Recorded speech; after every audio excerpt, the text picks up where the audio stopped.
Show on YouTube, Into the Fringe, where we discuss lost civilizations, UFOs, cryptids, unsolved mysteries, megalithic structures, extraterrestrials, interdimensional portals, time skips, and more. Don't change that channel, because now you are leaving the mainstream and entering into the fringe. Well, greetings, Cardinal Sin Nation. It is I, Cardinal Sin, and welcome to Into the Fringe number 113, where we will be joined by author, investigator, and researcher of paranormal humanoids, Albert Rosales, as we dive further into his book, UFOs over Florida. This will pick up in the 70s, as last time he was on, that's where we left off. Born in Cuba, Albert Rosales migrated to the U.S. in 1966. He had several unusual incidents as a young man while living in Cuba, and such incidents continued as an adult in the U.S. Rosales became interested in unusual phenomena and UFOs at a young age, but soon directed his focus to the crux of the phenomena, the humanoids, entities, extraterrestrials, UFOnauts, etc. He began collecting data on such encounters from worldwide sources in the late 80s. He has a current database of close to 30,000 entries, which is updated and corrected daily, and has published 16 books to date. Welcome back, my friend, Albert Rosales, to Into the Fringe. Thanks for having me back, Gil. I'm glad to be back. Happy to join you again. Well, it's always good to see you, Albert. You are a fan favorite, and I'm sure that we're going to have a really good show tonight. I first ran across Albert's online database of humanoid encounters, and you know how people get addicted to streaming shows? I was stuck reading these entries for 3 days straight. I could not tear myself away, and I didn't even scratch the surface. For now, Albert's books are available on Amazon, and remember, folks, stick around until the end of the show when we'll be giving away a copy of Albert's book, Humanoid Encounters, The Others Among Us, 2010 to 2015, to our lucky weekly winner. You must be a subscriber. Follow the link the mods will drop at 8:20 Central. Add your name to the list and be in the chat at the end when we spin the wheel to be eligible to win. Now, here's a bit of a trigger warning. Albert always brings the spooky, which is one of the reasons he's a fan favorite. But many of these cases, while not involving violence necessarily, can be scary and even terrifying. This is not creepypasta. These are actual documented cases, so you have been warned. Albert, while we're waiting for people to roll in, can you tell us about the different case types, what they mean, where they come from, and which ones you added? Yeah, I mostly deal with the, like you say, humanoid entities, encounters, UFOnauts, whatever you want to call them. And close encounters are the third kind and fourth kind. Usually there's type A, which is aliens or entities seen on board or on top of a UFO through a window or whatever. Type B, when there's a UFO on the ground and they're seen to come in and out of the UFO. Type C, which is there's a UFO in the area, entities nearby, but they're not actually seen going in and out of the object, but they're seen in the immediate vicinity. After that, I got a type E, which is a very common type of encounter when there's an entity or more than one entity that's encountered by a witness either out in the woods, in your bedroom, in your living room, or they're like bedroom visitors or used Unconnected to from a ship or a saucer. yeah, there's no ship in the area or nearby. Type F, which is a kind of psychic connection between the UFO and the witness. Uh, then after that, I have a very important type G, which is a close encounter of the fourth kind, when the person is abducted or invited into the UFO. Not everybody's abducted. Some people go in voluntarily, supposedly. And then we got type after that H, which is the supposedly crash or recovery of a UFO or an entity that's been either found or been as a recovery of an alien. After that, I added a couple X, which means a very high strangeness case, which has a lot of different different properties that's really hard to put them in one set of category. Then after that, I added I, which is an injury or death to a witness after an encounter with a UFO, which is unfortunately more common than we think. Uh, type trying to think type UA, which is an encounter with some kind of animal, which is not really humanoid, but it's some kind of alien type of animal. That's let's say like a thunderbird or chupacabra or something like that. Yeah. Cryptids. So I do not uh, uh, and I do not add a lot of Bigfoot encounters in my books. I do add Bigfoot encounters which has some kind of psychic element or paranormal element or UFO connection, which I do add those cases. Mm-hmm. And of course, the flying humanoids and all that. Yep. At this moment, like you said, I have almost 30,000 cases. I've been too busy and translating cases, and it looked like I'm never going to end. It's never going to end. You got to retire sometime.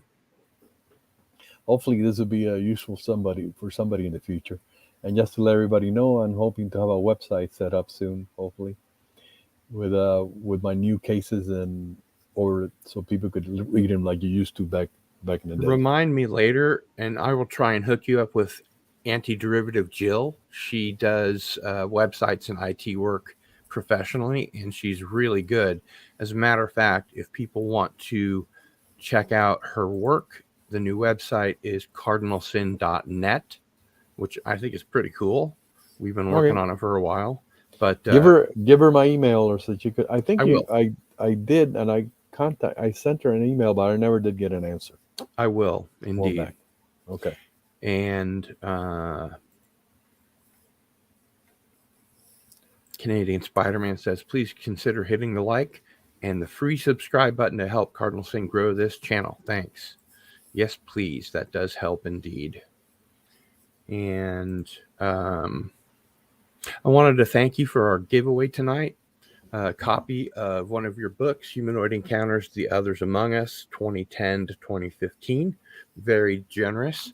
Although we are going to be going over cases in your book, UFOs over Florida, and starting in the 70s. And let's go ahead and jump right into the cases. What do you say? Okay, the first one is a Bigfoot. Strangely enough, Bigfoot type, yeah, is a swimming Bigfoot off the coast of Placida, Florida. 1970, late evening, two fishermen took their boats out into the Gulf of Mexico. This is in the west coast of Florida, where the hurricane came by. While fishing, I wanted to ask you, were you affected by the hurricane? Or are you and yours okay? I'm on the east side, so it wasn't that bad. We had some wind and rain, but thank God we were okay. Thank you for asking. Good deal. Good deal. So these two fishermen, they took their boats out into the Gulf of Mexico. While fishing, they spotted a very large, hairy, man-like creature swimming in the water. The thing swam out into the Gulf, and they followed it. They reported that the creature swam out at least 29 miles into the Gulf.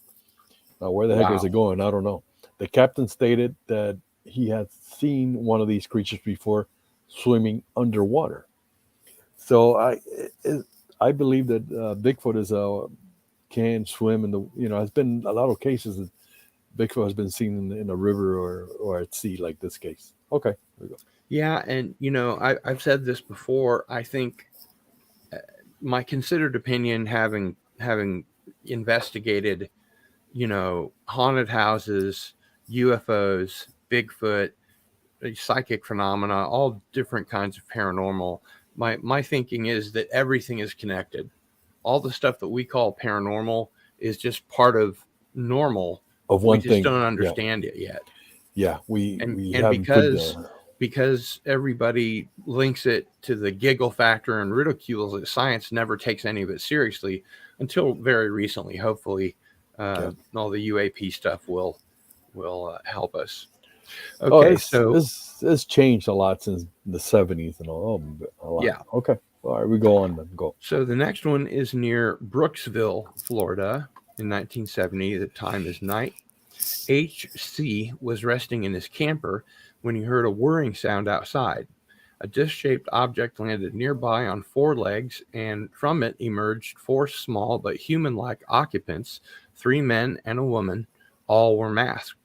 They spoke in a high, vibrating, sing-song manner, but the witness was able to understand and was invited to inspect the craft. The main section was like an army barracks. The pilot's quarters were simple, with numerous lights and buttons to push. He spent 10 minutes on board, being advised that that was as long as he could safely remain.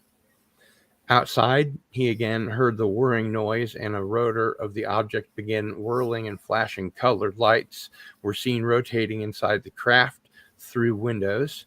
The object rose straight up and disappeared from view. He later claimed to no longer be bothered by asthma, which he'd had all his life.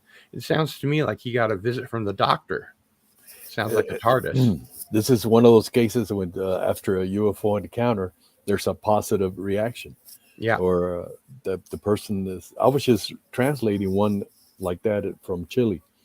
The guy had a bronchopulmonary problems, and after an encounter, he was completely cured. Wow. Interesting case, this one. Okay, the next one, we go to Miami, Florida, 1970, also late night. I knew this witness personally. Mark Zimmer suddenly found himself wide awake lying in his bed. He then noticed a short figure that appeared to glide near the bed. The figure was generally humanoid, but no facial features could be discerned. He appeared to be wearing some type of headgear, resembling a conical hat. The witness felt no fear as he watched the figure glide through the closed bedroom door and leave. So this is what I call a bedroom visitation. Mm-hmm. Strange entity. Weird. So I spoke to him personally, and he gave me the information. Okay, so it looks like this one is, well, I guess they're all in Florida, of course. Yes. So we'll go ahead and go to the next case. And that is in Miami, Florida, date January 1970, time unknown. While attending college at the University of Miami, Ron Card allegedly reported contacts with extraterrestrials, purportedly from the planet Venus. A Venusian even picked Ron up in a rented Mustang convertible as he came out of the college gate one time. He drove Ron to his landed ship and took him on board and showed him around, and then, handing Ron the keys, told him to return to Mustang for him as the charge was prepaid. He told Ron that their group had taken a World War II battleship in the mid-Atlantic one time, an old English battleship leased to Brazil called the Sao Paulo. According to reports, the ship was being returned to England after service in the Brazilian Navy. It was being towed by 2 ocean-going tugs, one fore and one aft, with 4 hawsers attached and held taut by the tugs. The 3 ships sailed into a mysterious green fog at sea. The hawsers went slack and both tugs stopped to avoid collision in the dense fog. The fog cleared suddenly, and the tugs could see each other, but not the battleship. The 4-inch hawsers ropes were cut cleanly all the way through in one cut. The battleship was never found, although the ocean bottom at the point of loss has been thoroughly searched. And this is from Wendell Stevens, who's a fairly solid investigator. Yeah, he Ron Card had previous to that. He had previous experiences back in the '60s, also in Miami, Florida. All right. It sounds like missing battleship. Yeah, and if you look into the history of the Sao Paulo battleship, it did disappear. They say it was because of a storm, but they don't know for sure. It was a huge ship. Weird. Okay. The next one is Cocoa Beach, Florida, near where we sent all the rockets into space, Cape Canaveral. Yeah. Air Force Sergeant, this is in January 1970. Air Force Sergeant Bill Holden went out fishing alone on the Banana River, which is right there near Cocoa Beach. When at one point he looked at his watch and realized that 3.5 hours had passed in an instant. While trying to work out what happened, he began to recall an encounter with 3 aliens, described as short and possibly gray in color. He remembers lying on a table in a room with no fixtures. He described the walls as brilliant blue in color. The aliens communicated to him through telepathy. Holden reported the encounter to his commanding officer and discovered that both civilians and military also reported 17 similar encounters that night. I hope I had I wish I had additional information on that night, but I don't. But this guy Holden supposedly had further encounters. A repeater. Yeah. So, and the next case that you're going to read is also from the same area, but a different guy. Go ahead. Yeah, this is near Cape Canaveral, Florida, where as you mentioned, they shoot off all the rockets, except now they do in Boca Chica with SpaceX. And this is February 1970, the time 10:05 p.m. I find it interesting that they can be that specific with the time and not know when in February 1970 it was. Yeah, right. Yeah. There's a photo here. I can't share the photos today because we're working from a PDF, but it's sort of a Nordic looking guy in a blue long sleeve shirt, and he's very solidly built. So the main witness, Jim Oglesby, received a visit from a man named George Hughes, who at the time was working for Boeing and was interested in the local UFO activity. The witness's wife had gone to bed early, and both men sat in the kitchen at the table looking over some UFO documents and pictures. The witness was sharing some of his experiences when he felt a presence in the house. George also looked up and said, "Someone is in the house." They looked around, but were unable to locate anything. They talked a while longer, but the witness's attention was on the presence or energy that seemed to be looking in on them at the table. After George left, the witness went to bed and found it very difficult to sleep. As he tossed and turned, he noticed a figure standing next to the bed. Because it was dark, he could not make out any physical features. Then it was as if the bedroom faded away and part of him, not his body, started rising vertically like a fast elevator. When the acceleration stopped, he was looking at a very beautiful craft and a being that looked straight at him with deeply penetrating, clear, dark blue eyes. The craft was whitish, kind of bluish in color, but the sky was very white, very brilliant with some blue in it. The being that seemed to be looking directly at Jim or through him spoke 3 words, yet his lips did not move. He said, "We have come." And he noticed that his arms were raised out and facing forward. Then Jim noticed off to the sides of the incredibly beautiful craft and the blonde being that there were other ships rising and ships descending, and there were people getting out of the craft that ascended after being picked up from Earth. The figures entering the craft appeared to be human beings. The witness had the impression that humans were being saved for some unknown purpose in the future. After that event, the next thing Jim feels is coming down that vertical fast elevator effect back into his body. He remembers waking up drenched in sweat and his heart was pounding, and it was now only 22:10. So that's 5 minutes. Yeah, 10:10. Yeah. so it was 5 minutes long. And the source of this is Linda Moulton Howe from earthfiles.com. Correct. Yeah. So this is not exactly a bedroom visitation or an abduction. This is more of like a astral projection experience. Yeah, out of body abduction experience, which happens a lot for, believe it or not, like your astral body leaves and you find yourself at a different location, but you look down and you see your body still laying in bed.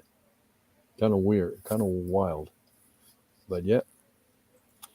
Okay, the next one we go to Brandon, Florida, fall of 1970 at night. The witness recalls that she was in bed one evening when bright lights began shining in the windows. At first, she thought it was a car until she noticed the door of the trailer open. Scared, she covered her head, but when she peeked out, she became curious and walked to her bedroom door and looked down the hall to her parents' room. She then yelled, "Mama," to a small being. She was in the dark opening of her parents' bedroom door. The being apparently heard the witness call out and looked directly at her. The being's eyes shone a blood red. Afraid again, the witness ran back to her bedroom and hid under the covers. The next thing she saw was the bright lights again, and then they were gone. And there's another bedroom visitation. Not too much of a description of the being, but interesting about the eyes. This is from the group. There used to be a local group called Skycan. And in the chat, we're getting some interesting back and forth about personal experiences. One of these days, Albert, I'm going to have a personal experience panel, and I want you on it because I know you've had some very interesting personal experiences. That'll be good. That'll be excellent. Yeah. Now, the photos here are Richard Nixon pointing from the lectern, and Jackie Gleason with a mustache and what looks like the alien body that's in the Roswell Museum. And it's Jackie Gleason's story, location MacDill Air Force Base, Tampa, Florida, 1971, during the nighttime. In 1971, Jackie Gleason attended a small White House dinner. After dinner, Gleason spoke privately with Nixon. He asked the president if there was anything that Nixon could tell him about UFOs. According to Gleason, Nixon told him, "Well, Jackie, if you can manage to arrive at MacDill Air Force Base in Tampa sometime in the next few days, I'll arrange to have you shown some things that may help answer your questions." Gleason arrived in Tampa a day and a half later. After calling a phone number provided to him by someone on Nixon's staff, he headed out to MacDill. After arriving on the base, he was taken to a dark-colored building that appeared to be some sort of storage facility. Once inside, he had to pass through several levels of security. Finally, Gleason was escorted into a large room where some strange debris lay on the floor. An officer told him, quote, "This material is from Roswell," close quote. No emotion, just a matter-of-fact statement. The officer handed Gleason a small piece which seemed almost weightless and very flexible. Just then, a light came on in the center part of the room. Jackie was astonished to see what looked like a large piece of a broken disc floating just a few feet above the floor. He was warned not to approach it. After a few minutes, Gleason was escorted to another room. 3 containers with glass plates for viewing greeted him. These were the occupants found near the objects you just saw, quote unquote. Again, with little emotion, the officer gave Jackie a one-sentence description that spoke volumes. The beings were about 4 to 5 feet tall. 2 of the bodies were badly damaged, but one was in very good shape. As Gleason looked at it, the officer said, "This one died later," quote unquote. It had large oval eyes, grayish skin, and looked male. Quote, "Are they all males?" close quote, Gleason asked the officer. Quote, Your guess is as good as ours, close quote, he answered Jackie with a slight smile. He then told Jackie that it was time to go. And the source here is Bill Nell. And I have to tell you, Albert, back in a previous life, I used to put on UFO lectures. Bill Nell was the first lecture that I put on as a 2-day event. I coordinated it through the University of Kansas, created a UFO group, the KU UFO Network, QFON, and I made tons of flyers and special keepsake tickets and lots of flyers, and about 100 people showed up, but Bill Nell was not among them. And when I had seen him at conferences and things like that, he was selling other people's material. His group was called Long Island Skywatch, and he was selling tapes by Whitley Strieber, lectures by Whitley Strieber, other people's books like Linda Moulton Howe's books. And when I worked for the Paracast, they announced that the next guest one week was going to be Bill Nell. And I was like, no, don't have him on. He's a total hoax. He's a total sham. And it didn't matter. They had him on. But the trick was they kind of pulled the rug out from under him, and it wasn't an interview so much as an interrogation. And we, got these tough questions. He just left. He just took off. Yeah. Well, he's not the only source of that story, but for some reason, that's the one that was included in the book. His name, Gleason's wife, Beverly McKittrick, supposedly wrote a book about what Gleason told her. And there's other reports that actually Gleason saw the bodies down in Homestead Air Force Base here near Miami. Okay. It says Beverly McKittrick, Gleason's ex-wife, later wrote a book about him, which included what he told her about his trip to MacDill. But why MacDill? Why not Wright-Patterson, which had always been associated with alien corpses and retrievals? Why not Area 51? The Foreign Technology Division is at the Dayton Wright-Patterson base. Yeah, Wright-Patterson. But my understanding is that things don't stay there for long. They send them out to other parts. All right. The next case is again from Brooksville, Florida.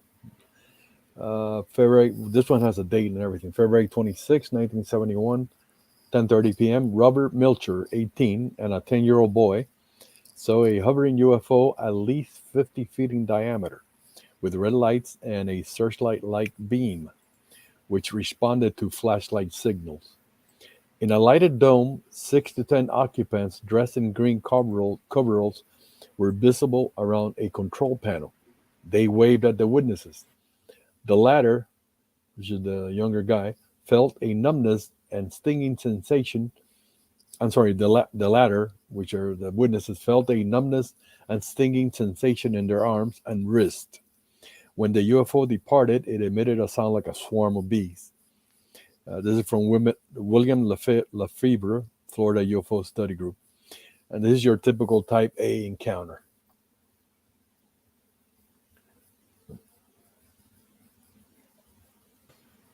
Okay, so this next case is a bizarre experience in Jacksonville, Florida. This is from June of 1971 between 4 and 5 p.m. The witness, an anonymous man, was lying across the bed wondering whether there were other people in the universe the same as we are. As he was lying there, a bright light began flashing on his eyes. The next thing he remembers was traveling at an astronomical speed. He felt a small jerk. A short time later, this large planet appeared out of the darkness. As he looked down, he noticed craters covering most of the surface of the yellow-covered planet. He then began to travel in a northwest direction for some time. Then suddenly he ascended at a great rate of speed and then banked to the right. During the ascent, he was in complete darkness and everything was silent. Suddenly, another planet appeared, very similar to the first planet, however with larger craters and with a darker yellow tint. He accelerated at high speed, again surrounded by darkness. A third planet then came into view, and there was green all over the horizon. As he came closer, he began to observe a vast tropical forest. He asked who did he think he was asking, if he could be placed on the surface, but was not allowed. Somehow, he was lowered to several hundred feet above the surface. Suddenly, he accelerated straight up. Once again, in the darkness, he felt like he was alive in between planets. As a fourth planet came into view, he felt a very distinct difference from the other three planets. For some reason, he felt more at home. The planet seemed more like Earth. As he approached the surface, he began to search for people. However, he seemed immobilized. He could only move his head from side to side and up and down. While he was looking around, he glanced to the left and noticed a man standing in a small boat with a long pole traveling on a small river. He was about 200 feet high and 100 yards away and moving closer. There was a large mountain in the distance. It was a beautiful sight to behold. It seemed to be fall, since on the ground there were multicolored leaves covering the ground. The man on the small boat stared at the witness. He was wearing a hat, a long-sleeved shirt, and pants. It seemed that he had experienced this before, since he only looked at the witness for a few minutes and then went on with his business, pushing himself up the small stream. The witness eventually visited a fifth planet, which was the same as the fourth except slightly darker. He came in from the northeast. It was a beautiful place. It appeared to be spring because everything seemed to be in bloom. As he traveled, he noticed three men in a stream wearing shorts. They appeared to have been trying to catch something. They came out of the water, forming a semicircle, eating what they had caught and talking. He watched them for about 3 to 5 minutes. While in space, he had very little control of his mind and no control over his body. You are alive, and that's about it. After watching the men, he became disoriented and then began to black out. To this day, he does not recall how he left the fifth planet. He suddenly found himself back in bed. He could not move his legs or arms for about 15 minutes. After about 30 minutes, he was able to get out of bed. However, he was very weak and walked like a drunk. 1 hour later, he had gained his full strength. The trip lasted about 4 hours and 45 minutes. And did you have something you wanted to say about that? It appears that this guy also had some kind of out-of-body experience, was because he didn't see a craft or a ship. He just felt his body rising into the air. Interesting. Okay. All right, I'll tell you one thing. I know that Stan Gordon wrote a book about weird Pennsylvania, but there are a ton of books about how weird Florida is. Oh, no. Yeah, no. You guys have some really weird paranormal shit going on. The next one, we go to a place called Chulota, Florida. We got some weird names up here, too. Easy for you to say. Chulota, Florida. June 15, it's probably that's not the way to pronounce it, but June 15, 1971, 8 p.m. The 10-year-old witness remembers seeing a large group of dark black clouds rolling over. The wind was blowing hard, and 3 or 4 of his friends were in the backyard securing several items. He suddenly stopped and looked up.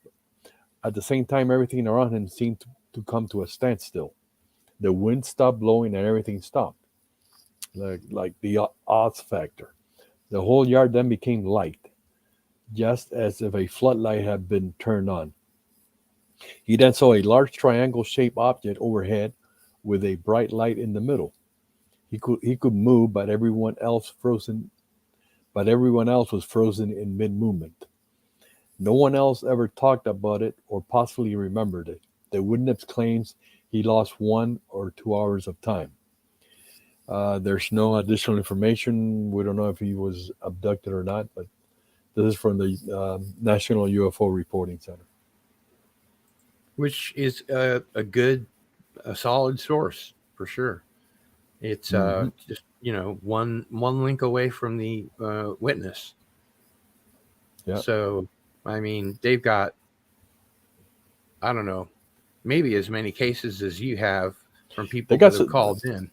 they got some good cases. Obviously, they got a bunch of BS there too, but they got some good cases. Just Well, like I mean, MUFON. people report what they Yeah. say, Yeah. Yeah. or what they see, rather. Mhm. So, this one is in Key Biscayne, Florida, You got it. Key Biscayne.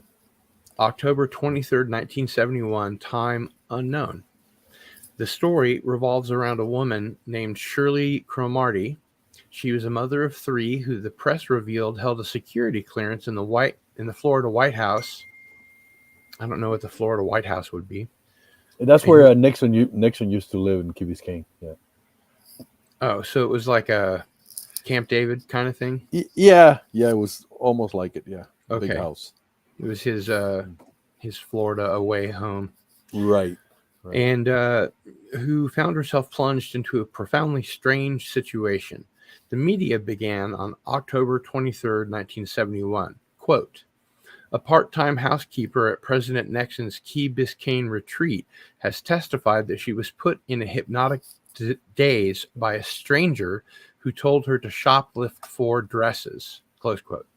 The press continued that Mrs. Cromartie pleaded no contest Thursday and was given a suspended sentence after law enforcement officers and a psychiatrist testified they believed she was telling the truth.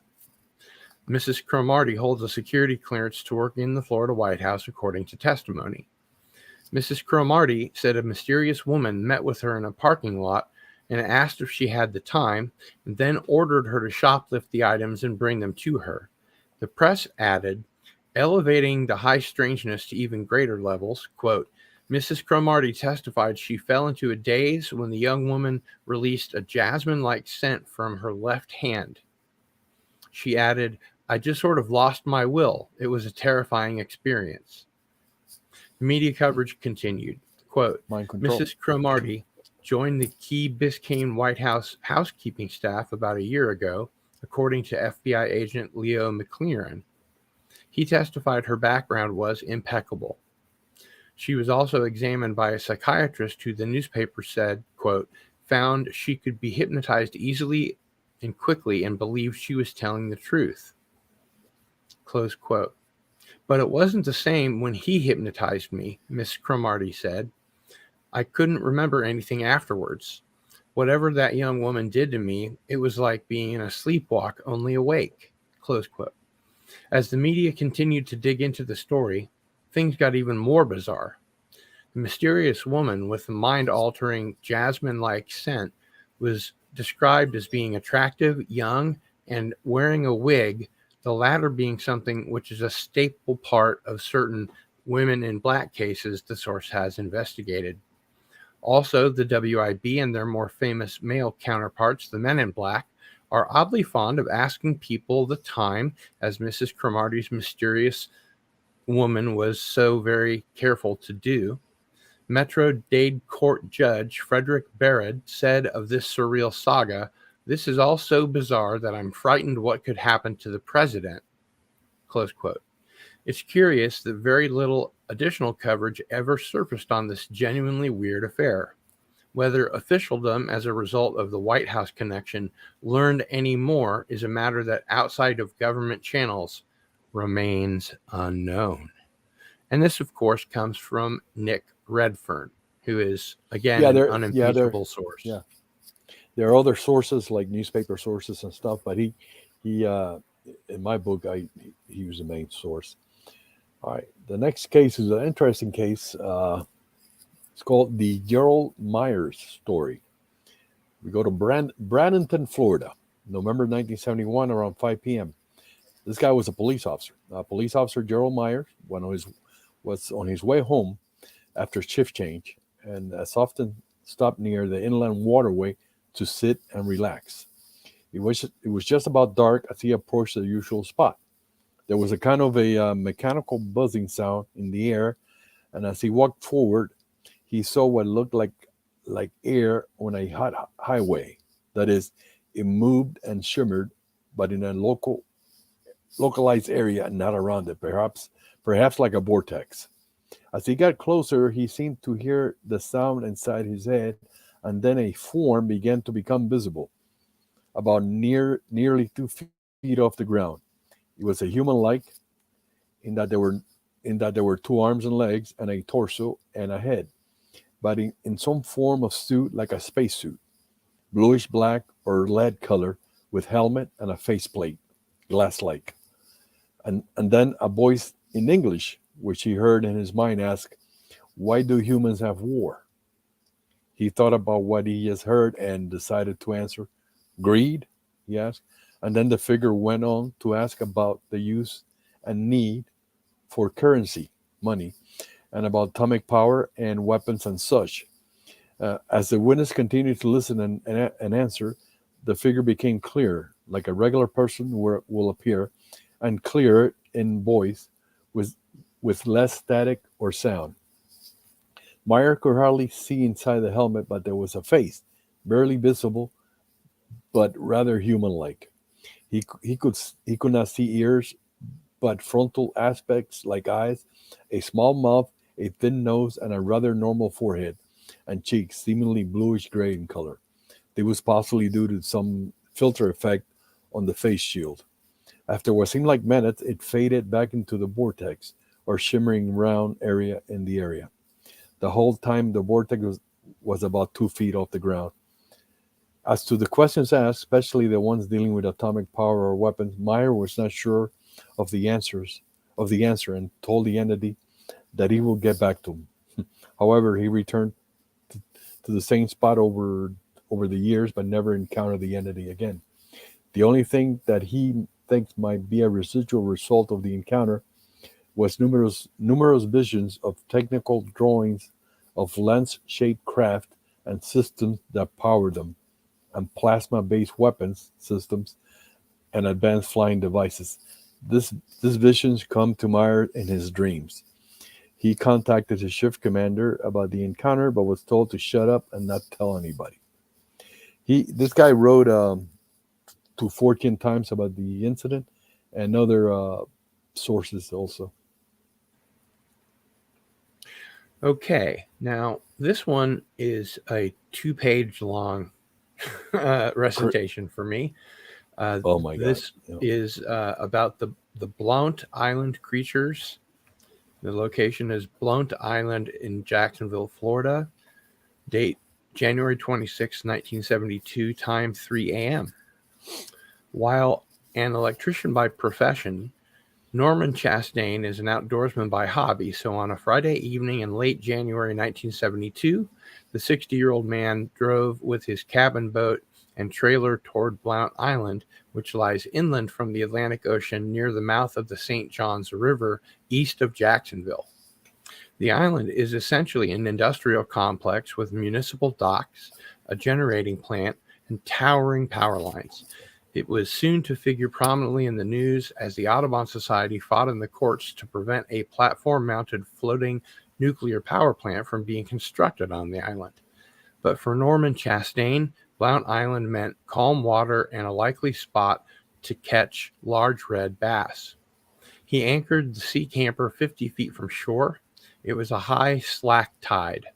Across the island, the deserted passenger liner, the Constitution, rested at a storage anchor. The midwinter night was so quiet, Chastain could hear a tiny frog croaking across the river. He began fishing, and the hours passed quickly. It was near 3 a.m. when he first noticed the orange and blue lights flashing over the Fort Caroline National Monument. Quote, "Must be mosquito control," close quote, Chastain thought to himself, but he soon changed his mind. The lights remained stationary, hovering around 300 feet over the monument and changing colors frequently. Could be a police helicopter, he wondered. No, there wasn't a sound. Suddenly, the lights moved directly toward him, stopping 150 feet over his boat. The domed circular shape was clear now, and the electrician knew he was looking at a craft that was not from this planet. Approximately 75 feet across, 8 feet thick, with a dome estimated at 5 feet high, the strange object had brilliant lights around its circumference. Quote, "When I saw it was a UFO and the first one I'd ever seen in my life, naturally I was kind of startled," Chastain said. I didn't know what to do, and I didn't know what it might do. Close quote. After the initial shock wore off, Chastain reasoned that the craft might have mistaken his boat's running lights for another alien object. The sea camper has some unusual lighting features, which Chastain built himself: blinking red and green marker lights, a flashing white light on the bow, and several reflectors. The 2-burner Coleman lantern, mounted on top of the cabin, was also burning. For 5 minutes, the craft hovered noiselessly overhead until Chastain snapped off the main light switch and turned out the lantern. Almost instantly, the UFO lights went out, and he watched a dark outline of the object move slowly back toward the bluff from where it had come. Chastain believed his strange encounter was over and that he had seen the last of the alien spaceship.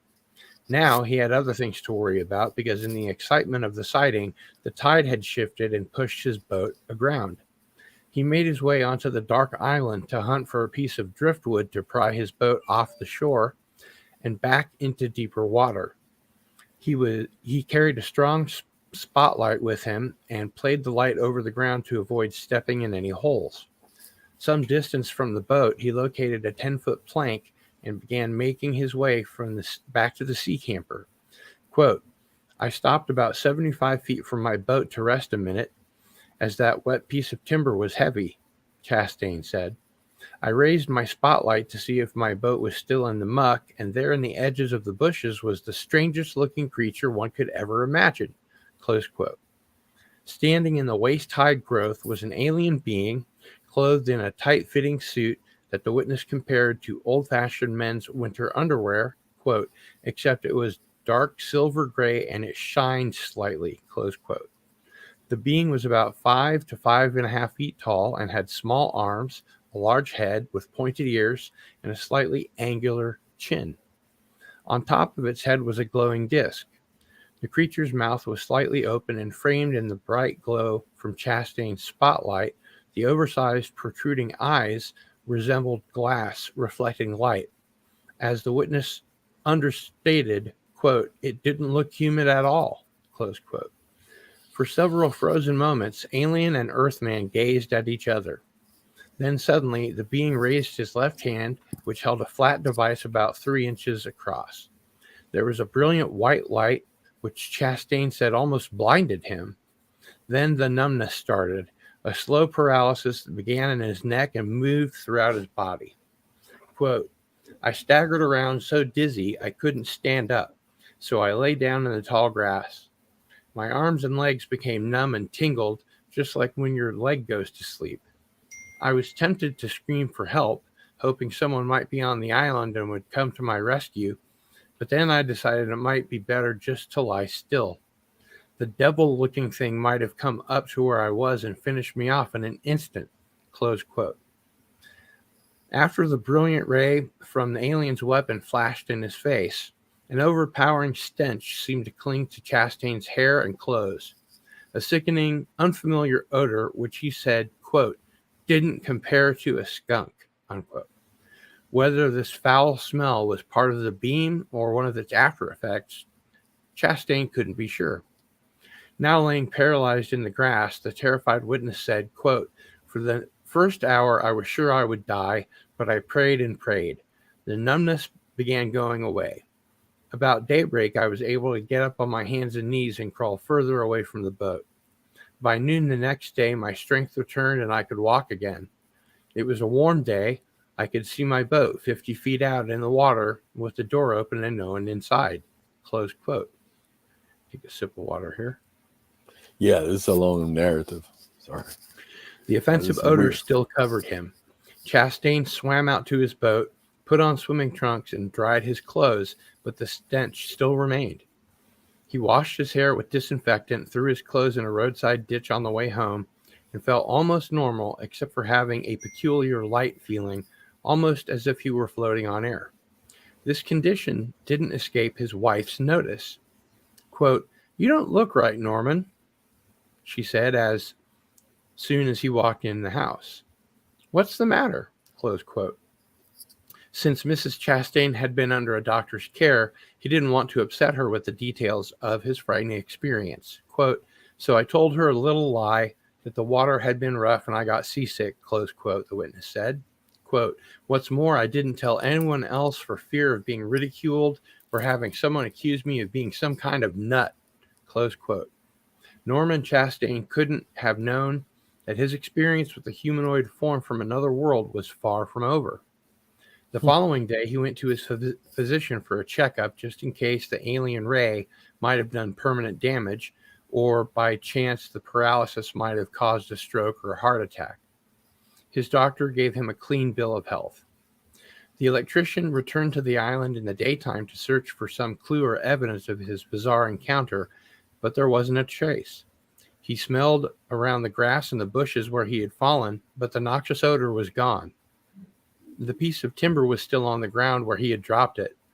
He went back to work at the railroad as though nothing out of the ordinary had happened. But his nights weren't ordinary, for Chastain began to experience vivid dreams of another planet with strange-looking beings, remarkably huge flowers, and assembly lines which put out saucer-shaped craft. He kept these dreams, as well as the incident on Blount Island, to himself. Not being well informed about UFOs, Chastain wasn't aware of the many strange objects sighted over power lines, generating plants, and atomic installations. Nor had he ever researched the many cases concerning humanoids, so he couldn't have known the alien he saw was not unique in appearance or actions.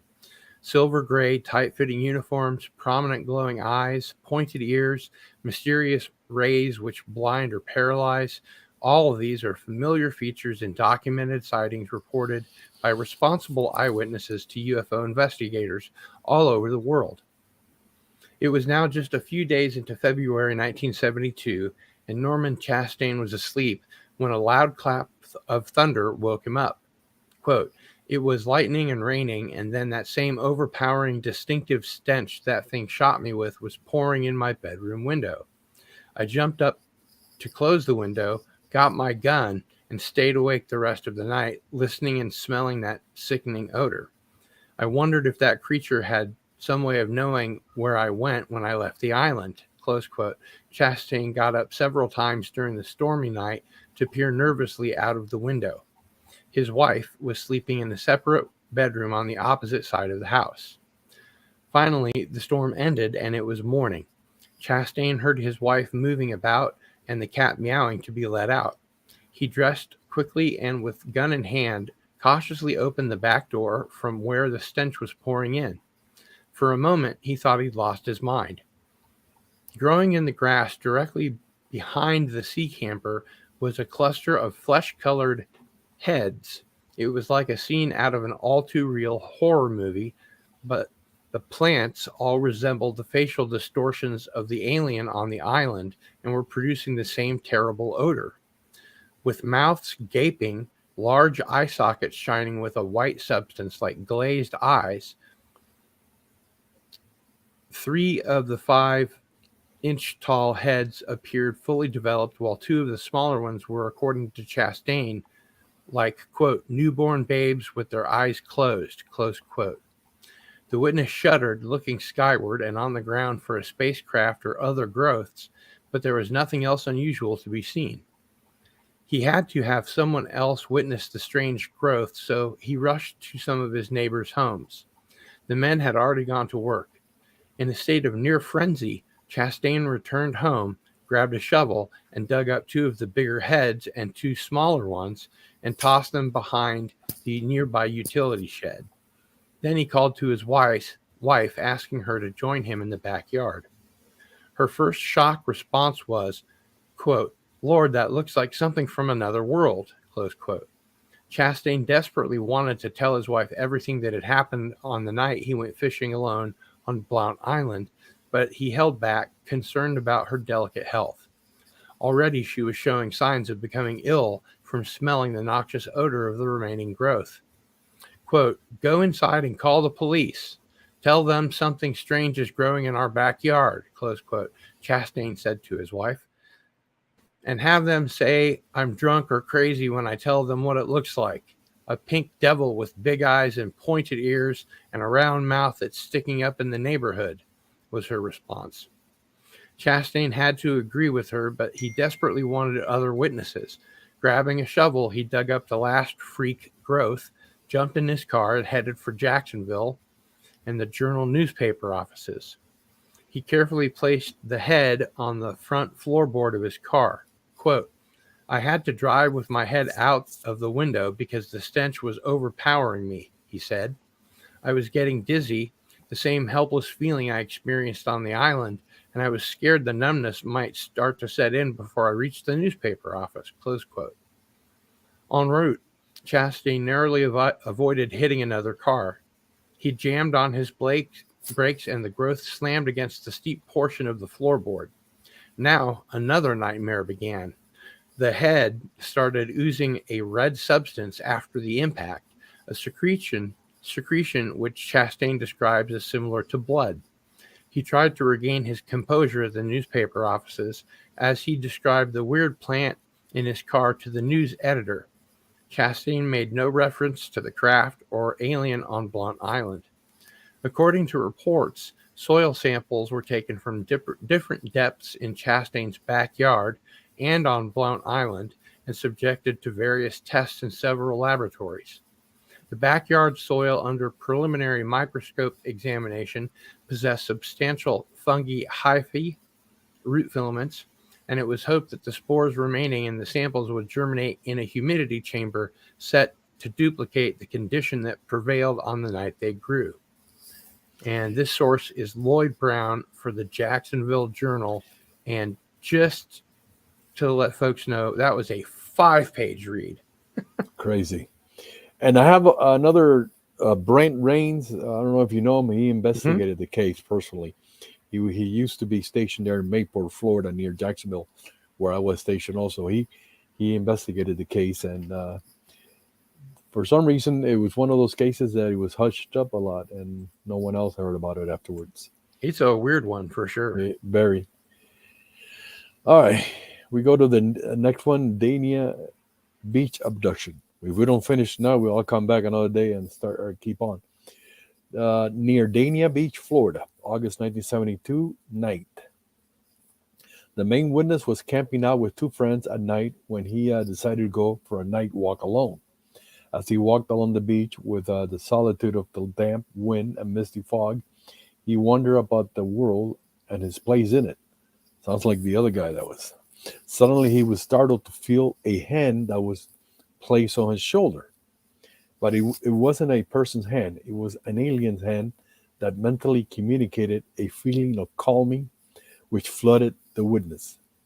He realized that this tall alien person was touching his shoulder and pointing for him to look up over his head at a lit up window in a UFO. There he saw a few aliens that at first glance looked like busy men in uniform. They were standing at an angle and some of them looked down right at him. The alien hand touching him seemed to resist his effort to take a closer look. Then he realized that a fairly large UFO was hovering silently above him. His mind was filled with questions as the alien's touch communicated to him a strong visual image that he was not alone and that his insignificant life on this planet, his human life, actually mattered. Everything went blank after that. His next memory was when he saw daylight and found himself alone on the beach again. The UFO and the windows were gone, and so were the alien companions. For the next several months, he avoided thinking about the UFO and the windows. Also, both him and his girlfriend repeatedly saw a small, large-headed man, about 4.5 feet tall, who seemed to haunt them. I guess to stalk them. Finally, one day, out of curiosity, he crossed the street and asked him what he wanted. The little man said in a weird, non-human voice, "You will find out." Then he asked him if he was with a UFO he saw, and the little man answered, "Yes, we are." He begged him to please leave me alone, but he said that will be impossible. The witness was puzzled since he did not remember seeing short aliens at the Dania Beach encounter. That's another weird Florida, another Florida case. Yeah, these are capital W weird. Yeah. Okay, so this next one takes place in Pensacola, Florida in 1973 nighttime. The witnesses were driving on Massachusetts Avenue near the military air base when one of the kids in the back seat began to exclaim, "Hey, Mom, there's a flying saucer." She thought her children were playing a little game of Made You Look, but willing to go with the flow, she climbed into the back seat to see for herself. Sure enough, there was a flying saucer that appeared to be following a car. They could see two human-looking figures wearing what looked like wetsuits inside a glass dome-like structure on the craft. The witness immediately yelled at everybody to wave since she wanted to see how many fingers the figures had. The figures waved back and she counted 5 fingers. At this point, the driver pulled the car over and was also astonished at the object and its occupants. The craft was a classic saucer shape with strobe lights on the underside, and it made no noise as it hovered for a few moments and then suddenly disappeared back toward the base. The occupants of a nearby apartment complex had also apparently seen the object. And this source is Tennessee Skywatch, MUFON, April 1995. Maybe these were back engineer craft piloted by humans. ARP? Yeah, ARVs could have been. Who knows? Maybe you should take these next two. Okay. Next one is Miami, Florida, 1973. Late at night, a security guard saw a giant, hairy creature standing on the bed of an electrical company truck. It suddenly disappeared in front of the witness. There's no additional information, but this is the type of Bigfoot creature report that I include when there's a kind of a weird element like that disappears suddenly. This is from Mark Morabeck. He had a UFO anthropoid catalog. He documented cases of UFOs and Bigfoot type creatures connected. All right, the next one is also a, believe it or not, another Bigfoot type creature, or what we call here in Florida, skunk ape. Lost Man's River, North Harney Key in Monroe County, Florida. This is down south of me in the Keys. Spring 1973, daytime. Louise Hart and her father, John D. Hart, were anchored in their flat bottom boat off the Lost Man's River entrance when they noticed a dark shadow beneath their boat that moved off and into the river shallows. Watching, they saw a large man emerge from the water. He pulled himself out of the water and shook himself like a wet dog. He was clearly covered about his body with hair. The man wore no clothes and was much taller than an average man. He turned and looked in the direction of their boat and then walked off into the scrub brush. The Harts eventually told the story to fellow anglers or fishermen, Smitty and Yvette Smith, over at Chokolosky's Bay's old canoe ramp, and were told the man they saw was probably the North Harney Hooter, or a crazy or wild man who hung around there at Harney's, where he howled and hooted from the banks at sports fishermen. This same wild man, or skunk ape, was reportedly spotted the previous year, 1972, swimming or fishing near Onion Key, where terrified fishermen left the area when they saw him.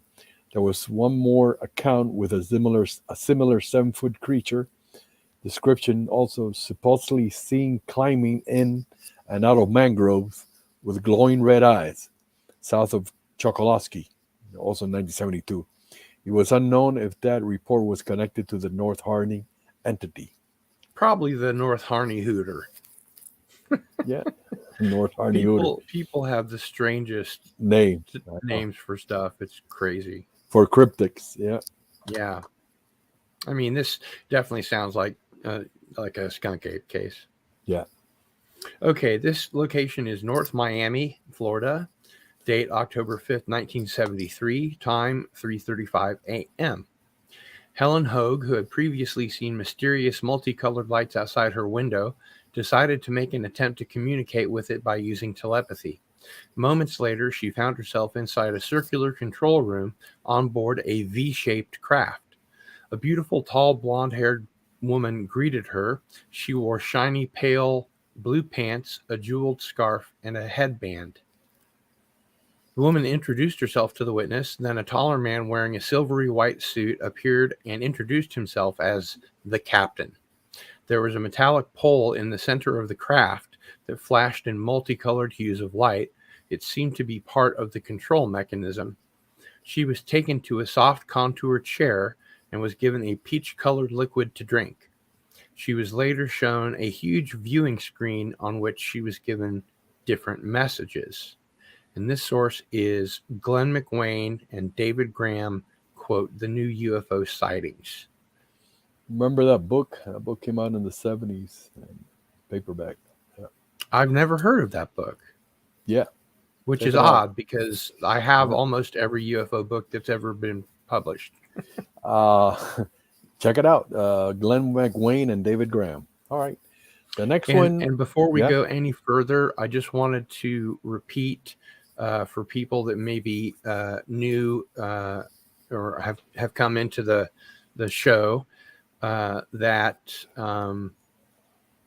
we're going to be giving away a copy of Albert's book, Humanoid Encounters, The Others Among Us, from 2010 to 2015 to our lucky weekly winner. To be eligible, you must be a subscriber. Follow the link that the mods will drop at 8:20 Central. Add your name to the list and be in the chat at the end of the show when we spin the wheel to be eligible to win. That's all. Very good. Okay, the next one is also during the October flap in the South, October 11, 1973. We go to Jupiter, not the planet, but Jupiter, Florida, just north of where I live. Yeah. At 4:45 p.m., while driving south on A1A from Jupiter Island, one of the occupants in the vehicle saw an egg-shaped object hovering above the shoreline, approximately 50 feet above the water. The distance to the vehicle was about 30 to 35 feet, as the road was well above the water's edge. The craft was silent, and as the sun set, it was cast against the stars that were appearing. A beam of white light was emitted from the underside of the craft and seemed to search the bottom of the shoreline. As the passenger attempted to get the attention of the others, the beam of light hit the car. The next thing the witness recalls is that everyone in the vehicle was in a trance, as though in a trance. The witness then asked the other if they had heard him trying to get their attention, and they all say no. The total time for the return trip to Southwest Palm Beach normally took 45 minutes to an hour, but 4 hours had elapsed during this particular trip. As far as I know, they never had a hypnotic regression, but it sounds maybe that they were perhaps abducted.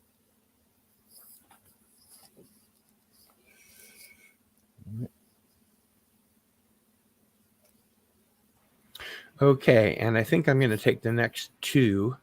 Okay. Because they're pretty short. I did want to let folks know about your Facebook page. I think you have two groups now, right? No, I'm a member of other groups, but I'm only have one group, the Humanoid and another Strange Encounters group.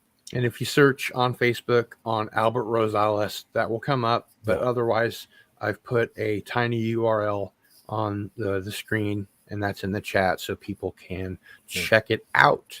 And it's a lot of fun. You post like several times daily there, right? Yeah, I try to keep it, and other people post too, but I try to keep it interesting. Well, it's definitely interesting. Okay. This is in West Melbourne, Brevard, Florida. October 19th, 1973, 4:30 p.m.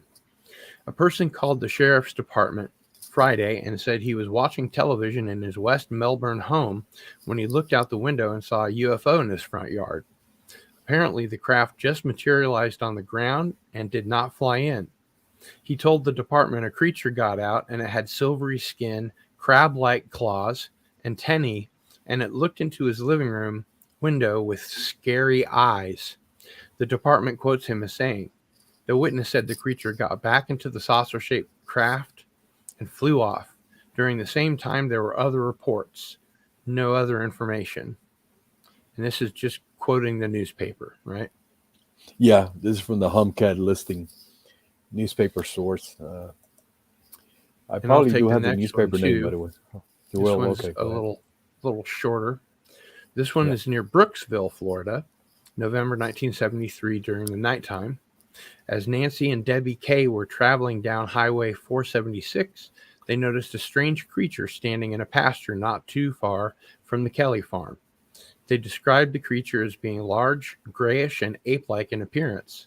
Around the same time, two parked in an area east of Punta Gorda saw a large creature walk out of the fog toward their car. The creature was hairy and man-like in appearance. The men froze in fear as the thing peered at them through the window of the vehicle. They described it as grayish in color with huge green cat-like eyes and emitting a terrible odor. And this is an actual skunk ape case, correct? Definitely skunk ape. Yeah, the glowing cat-like eyes is interesting. I guess Yeah. you should take the next couple ones because they're also related to the Kelly Ranch. The Kelly Ranch again. There's a lot of incidents that occur there, but it's near Nobletown, Florida. February 15, we go to 74 now, 1974, 10 p.m. In an area known as the Kelly Ranch, Ramona Hicks, she used to be a researcher for skunk ape incidents, was alone in a wooded area near a small pond when at a distance of about 45 to 55 feet, she saw a 7 to 8 foot tall, erect, walking creature with dark brown hair that appeared to be 4 inches in length. Its arms and legs were long and muscular looking. She had a side view of it. The creature's head, she said, had a pointed dome shape to it, adding that the back of the skull was flat and that he had a pointed chin or beard, quote, end quote. She did not see the eyes. Afterwards, a 19-inch footprint with 5 toes was found nearby. This is from the AP magazine from Brent Rains. He investigated those cases there in Florida. The next one, we go back to Nobleton, Florida, March 11, 1974, 9:45 p.m.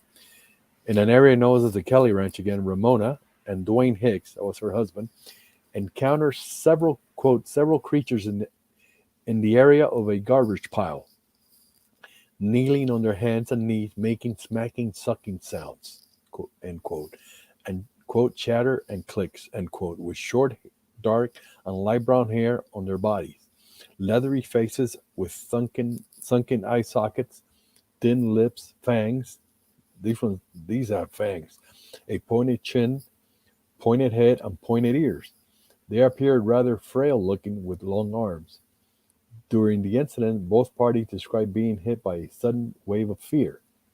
Ramona and Dwayne had been an estimated 30 feet from the creatures, also from the same source. So this is strange because you think it might be skunk ape, but no, they don't look exactly like skunk ape. Who knows? And hit by a wave of fear, maybe infrasound? Could be. It could be a self-defense mechanism that we had since the dawn of man that we've lost, and then we gain it once in a while when we Well, a lot of who people knows? that report Bigfoot encounters or skunk ape encounters report when they get, so close to a given entity, there's this just marauding fear that comes over them. And it's been postulated by Bigfoot researchers that it's some sort of infrasound or ultrasound that the creature can make, that it's a defense mechanism, like you said, of the creature to scare away the witnesses. Right. Correct, too. Yeah. Okay, now, is this another Jim Oglesby account? Yeah, that's another encounter that he had. Okay, so this one is near Cape Canaveral, Florida, June 1974, during the nighttime. After his wife had gone to bed, Jim Oglesby, involved in previous encounters, was watching television when he got a strong feeling to go outside. Expecting an encounter, he turned off the television and went to the front door, opened it, and peeked outside. Looking at the sky, at about 45 degrees off the horizon, he could see a luminous object moving very slowly in the sky, and then it stopped. Jim watched it for a few seconds and then went back to bed. As he lay on the bed, he heard his wife say, "There's a craft above the trailer and there's a being inside." He looked up and sees his wife sitting up in the bed next to him. She described the being inside the craft as wearing a kind of bluish tunic with long, golden, shoulder-length hair, dark blue eyes with a very full face, which emanated a look of understanding and love. He was holding a device, or rather gripping a device in both hands, and it was aimed down through the bottom of the craft. She said it reminded her of a jackhammer, but it had holes on the side, and a lot of really brilliant light was coming or flowing through the circular holes on the side of this device. There was a beam of light coming down through the bottom of the craft, and his wife told Jim that the being said he was going to feel this beam of light and that it would go to work over a specific area of his body. As the beam of light flowed over Jim's body, it felt very warm, very soothing, and very freeing inside, bringing Jim to tears.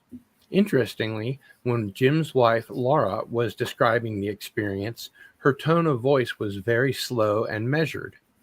When the beam finished, the being asked Jim through Laura, "Is there anything else you would like to know?" Jim asked, "When will they be back?" And the alien said, "When you are ready." This is a pretty typical account. This one comes from Linda Moulton Howe on earthfiles.com. Yes. The next one, we go to near West Palm Beach, Florida, just north of me, July 1974. In the evening, Donna Howard Johnson and her husband were driving on Highway 441, one of the main roads here, when they noticed a large light very low on the horizon. The light kept up with the vehicle for several miles. It was now at treetop level, and the witnesses could see that it was a disc-shaped object. They stopped the car to watch. Around the center of the craft were alternative blue and white lights. The craft hovered in total silence for about 10 minutes. Then, from the bottom center of the craft, a figure resembling an astronaut was let down to the ground on a thin silver light or luminous rope. The figure was wearing a silvery suit, and after the being was let down to the ground, the craft slowly headed directly towards the witness vehicle. The craft was dual silver gray in color and flew silently above the car. After the craft crossed the highway, it changed back into a large light. It then zigzagged several times, then became a star-like speck and shot straight up, quickly disappearing from sight. So what happened to the occupant that was let down doesn't say. Maybe, who knows? Maybe he's integrated into the background. He was assimilated by the Borg. And this is from Citizens Against UFO Secrecy group. Cause. I don't remember that group. Huh? Yeah. Good. Want me to get the next one again? I'll take the next one. Okay, go ahead. This one is in Nobleton, Florida, August 1974 at 11 o'clock p.m. At a location known as the Kelly Ranch, Dwayne Hicks was out around the front of the ranch when he stepped out of his pickup truck and observed a silent craft that he estimated was about 60 feet overhead, moving very slowly. He estimated that it was about 100 feet in diameter with lighted square windows that were about 20 feet across.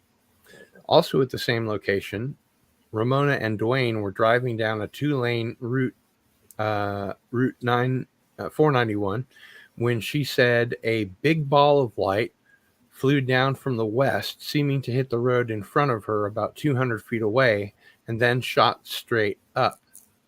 The area had been a constant activity of Bigfoot or skunk ape type encounters. Yeah. And at this point, I should probably mention that in a September episode of Into the Fringe, we are going to have as a guest Stan Gordon, who is probably the premier researcher of Bigfoot and UFO cases that occur together, because a lot of Bigfoot researchers say, "Hey, get your UFOs out of my Bigfoot." And a lot of Bigfoot UFO researchers say, "Get your Bigfoot out of my UFOs." So, but now they're more accepting to the yes, fact that there's a connection. Yeah, absolutely. So I there's think that there's not he's a going to be yeah. on the show. Let me take a look. That's the wrong one.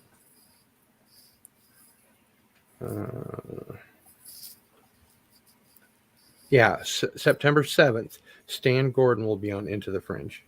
Okay. So Okay, the next one. All right. look forward to that. He's written some great books. That he has. And by the way, Antiderivative Jill has dropped the link into the chat. So if you would like to be eligible to win Albert's book, then go ahead and follow that link and put your name up, and you'll be eligible to win when we spin the wheel here in 45 minutes or so. Still the one. Okay, here we go. The next one is the Stallnaker abduction. This is a repeat witness that was abducted first time back in 1954 near Callahan, Florida, August 26, 1974, 9 p.m. While driving on a date from Jacksonville to Callahan, Lydia Stallnaker, with an unidentified male companion, observed a bright flashing light moving above the trees to the right of the road. Her companion decided to try and follow the light to a point where it disappeared behind the trees. As they approached the site, Lydia felt cold and began to shake, asking that they turn back. He proceeded, and a feeling as if something was smothering her made it difficult for Lydia to breathe, making her fearful. The next thing that they knew, they were on another road headed back to Jacksonville, and it was about midnight. They could not account for the missing 3 hours. During the next few days, Lydia was ill, suffering from various physiological afflictions, including severe headaches. These passed in time, but she found herself becoming more and more emotionally unstable until it began to affect her business and her personal life. In the spring of 1975, she sought professional assistance, which included using hypnosis as part of her treatment. Under hypnosis, she told what had allegedly taken place during the missing 3 hours. They had encountered the landed UFO, and she had been compelled to go aboard the object. On board, she was strapped to a table, which was adjacent at the head to another table, upon which was a second woman was lying. Both their heads were enclosed in some sort of machinery or device, and the tables began to spin. She passed out, and when she came to, the tables were slowing down, and she felt something warm pass through the top of her head into her body. The device was removed, and she was told that the other woman, who was named Antron, had been transferred into her body, and that she was to act as Antron's host body for a specific period of time. Wild. The aliens appeared to be pleased with the results and helped her off the table. She was assisted back to the car, where she found her friend unconscious. The next thing they knew, they were driving back into Jacksonville. Her companion that evening disappeared shortly after the incident, and she has not been able to locate him since. This is from Dr. James Harder, one of the premier. He's a very unimpeachable source. And Dr. Evelyn Brunson. I've not heard of her. I think she was the hypnotherapist, but Harder, everybody knows who he is. Yeah. Sure. He's a legendary investigator, first-hand investigator. I think he's mostly written some abductions books too. Yeah, abduction researcher. Yeah, I think he worked for APRO, APRO. APRO. Yeah. Yeah. Okay. So this is in Weeki Wachee Springs. Yeah. Florida, August 27th, 1974, during the evening. On August 25th, the witness and her husband saw a UFO over their goat farm. 2 days later, the object returned. Running down the driveway to meet it, The witness saw the object descend to about 15 or 20 feet. It played a circle of bright light around her. The object was cigar-shaped with a transparent bottom, through which the witness said she saw one man and two women. One of the two women was the same one who had visited her earlier, and she smiled at the witness. The object took off rapidly as the witness's daughter approached. By morning, the witness was suffering from severe physical symptoms and was hospitalized. She was bleeding from the kidneys and was seriously dehydrated. She dropped from 130 pounds to 90 in a matter of weeks. Under X-ray, she said her insides were glowing. They were also found to have a crease or dent in her skull that was not there prior to her contact. She claimed to have become increasingly psychic after her experiences, and that's fairly normal. But boy, I sure wouldn't want to be dehydrated and lose, 40 Bleeding pounds. from the, yeah, that's definitely That's a a weird one. negative reaction. This is from And Larry you want, you Moyers. can take the next two. Okay. We go to a case that I call the telepathic Bigfoot, which is very interesting. Near Miami, Florida, January 1975 evening, a woman driving on the Florida Turnpike, which I drive every Saturday, swerved to miss hitting a huge gorilla-like creature. Thinking she may have hit it, she got out of her vehicle and stood face to face with the creature. She stated that she feels the creature was trying to tell her it was hungry through the use of telepathy. Then she drove away. There's no additional information. This is from Rick Barry from his book Bigfoot on the East Coast. Weird. Okay, now the next one we go to Lakeland, Polk County, Florida, March 1975. There are various incidents there in an area known as the Green Swamp. A weird place. A lot of people reported seeing strange creatures. According to researchers, there was something very odd going on. A Mrs. Rollinson of Rich Rock Road saw a being at the back of her place. She described it as some sort of Indian. She explained he was running faster than a horse. He had long flowing hair. He was bent over while running. That's weird. Several people believe the monster to be some kind of Indian. Why they thought that, I don't know. I guess because of the long hair, not sure. The reports are that the game biologist is searching for it, supposedly. One young boy claims to have been knocked off his motorcycle by the monster on a dirt road in the same area. It was carrying an armload of dry corn. This is another case investigated by Ramona and Dwayne Hicks. Strange. Okay, want me to do the next one? Also? Sure, why not? This is again Lydia Stoneacre third abduction. This occurred in Florida, but they don't disclose the location, possibly Jacksonville. August 1975, unknown time. Lydia Stoneacre's third abduction occurred sometime in August at an unspecified site in Florida and involved another woman who was with her at the time and who requested that Lydia not discuss the incident. She did say that the two women were taken aboard an object and were placed in a kind of transparent cylindrical apparatus in which a vapor enveloped their feet and lower legs.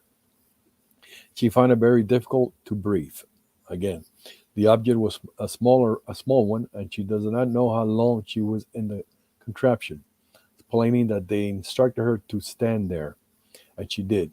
She felt a tingling sensation in her legs as the mist rose no higher than her knees. The purpose of this experience was not divulged to her. This is again from Evelyn Brunson, and Ted Blocker and Bud Hopkins also were involved in her abduction investigation. Pat Huey and Jerry Stoller. Yep. And let me grab the next one here.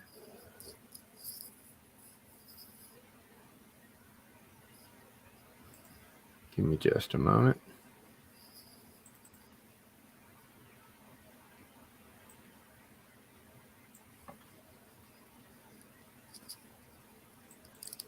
And what page were we on? It's 85. So this is the next one. It should be Dick Jackson's contact case. Okay. I lost the window there for a sec, so hang on just a minute. You got it?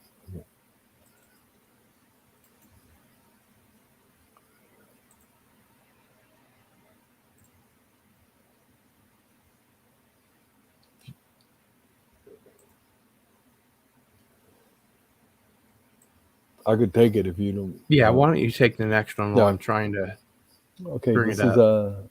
November 3, 1975, Dick Jackson's contact in a place called Bokeelia, Florida. 2 a.m. Dick Jackson, 56, awoke late at night and stepped outside his trailer home. He then found himself standing beside a dome object with steps leading up to a door. He climbed the steps and was invited in. So he was invited, he wasn't abducted. Inside was a single round compartment, 24 feet in diameter and 8 feet high, with a small control panel and 8 crew members, only one of whom spoke to him. This man was 5 foot tall, stocky, of dark complexion, and elderly looking. He wore brown coveralls with no shirt. Speaking in English, he told Jackson they came from the planet Planteh, quote, Planteh.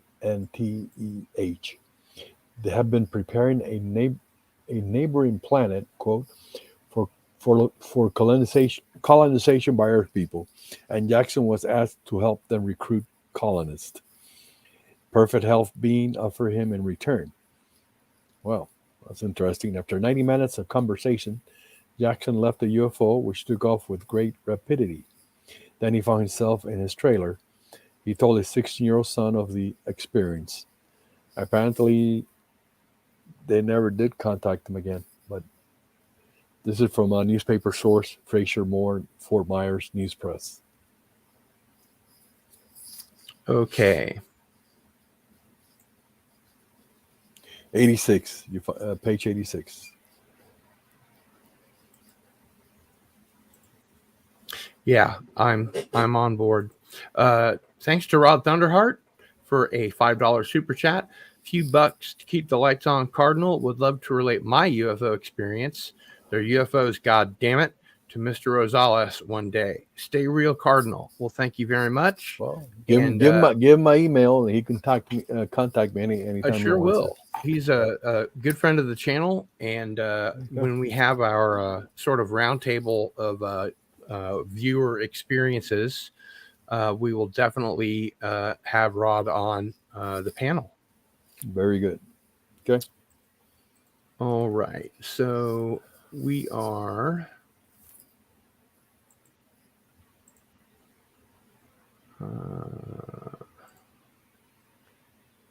starting in 1976. Somewhere here.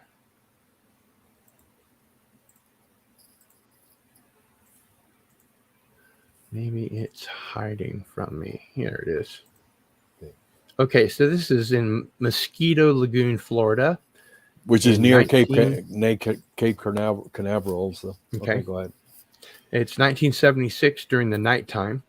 During a rash of sightings in the area, which included disc-shaped objects, triangular objects, and large glowing globular objects, a witness, a foreign student, reported that while she was camped out on an island in the intercoastal waterway, she encountered a small 4-foot-tall silver entity.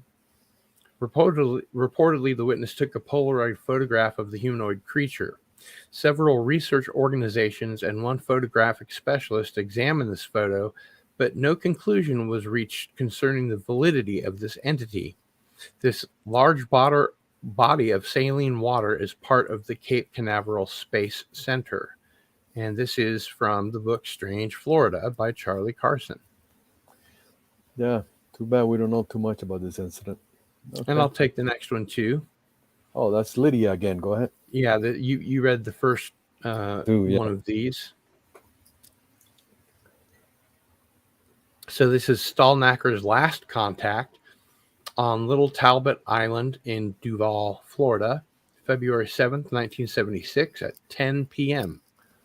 Linda Stallnacker had been told by an entity named Antron, her control to go to Little Talbot Island off Jacksonville that night and to wait on a pier there. She went with a male friend. Within 10 minutes, a cloud of white mist came up to the pier. Her companion had fallen asleep. Then she remembered nothing more until she came to herself some hours later on the pier with a hot pain in her side. They sat in the car until 3 a.m. when something unseen began to hit and shake the car. They then drove away. The next day, her side hurt worse and she had a fever. A small red welt was visible at the site of the pain, which went away after 2 more days. Under hypnosis, she remembered that both of them had been taken aboard a UFO, but that her friend had been asleep. She found herself sitting in a chair, facing a wall covered with a view screen, with an operator seated at it with their back to her. A man came down the hall and took her to a council room with a U-shaped table at which sat 7 humanoids of different types. She was made to sit inside the U, and a black box was rolled in and set next to her. This machine started, quote, telling everything about her, close quote, not vocally, and displayed pictures of her on a screen. The leader then told her that she was coming along really well and that they were going to do one more thing to her before releasing her. Another black box was brought in and she was laid on a table. She could see on a screen an X-ray view of her through the body. A small object like buckshot was then inserted into her side without pain. She was told that this implant was intended to create better communications and power and would be activated in 3 or 4 weeks. Then the man was brought in and she was put to sleep. And you want to tell us some more about that source? Dr. Evelyn Brunson. She was a well-known hypnotherapist that assisted, among others, James Harder and all that, and regressing apparent UFO and witnesses or abductees.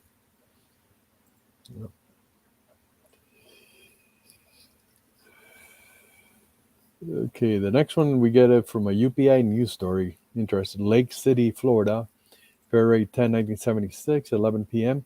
A UFO flashing blue, green, and red and white lights was sighted and chased by sheriff deputies and 5 or 6 Florida Highway Patrol officers. It hovered for 500 to 600 feet. At least 2 gray silhouettes or figures were seen through a glass dome on top. That's all there is to that story. I'm going to let you take the next one because I had a 5-page read earlier. Yeah. The next one, we go to Davie, Florida, just north of where I live, December 6, 1976 at 5:30 a.m. The main witness and his wife were heading west on Sterling Road to drop off his children at a local daycare center. As he was passing a bicyclist, he noticed in the northwest sky a fireball falling. After a minute, he pulled his car over and shut it off to say prayers as he thought it was an airplane crashing. He sat for several minutes after the fireball disappeared behind trees several miles away, but he saw no flash, nor did he hear an explosion.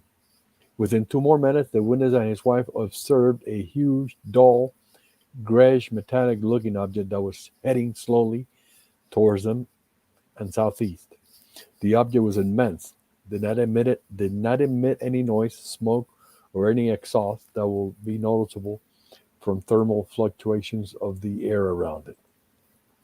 The object now appeared to be oblong or cigar-shaped, more than 250 feet long, and more than 30 feet high. There seemed to be some sort of a whitish light on top of it, and a light at each hand, from front and rear, but not white. As it approached their vehicle, his wife's upper body leaned out the window to look at it. He observed it from the windshield inside. As they kept asking what it was, he noticed that the entire interior of the car was illuminated. He then noticed his 4-year-old daughter leaning on the back window, looking up. He then looked at his interior light and saw that it was not lit. He immediately looked outside his side window, and it was still pitch black outside. He then looked up as best as he could as best as he could to get a fix on the structure, as he was now less than 50 feet from them. The surface was not.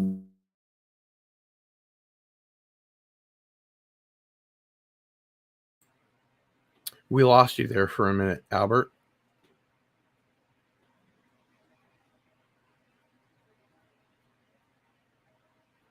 You kind of froze up.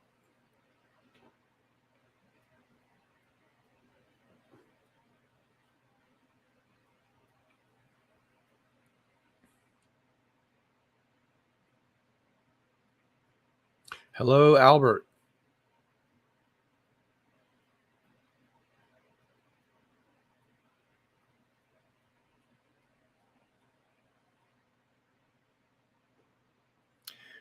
He's frozen.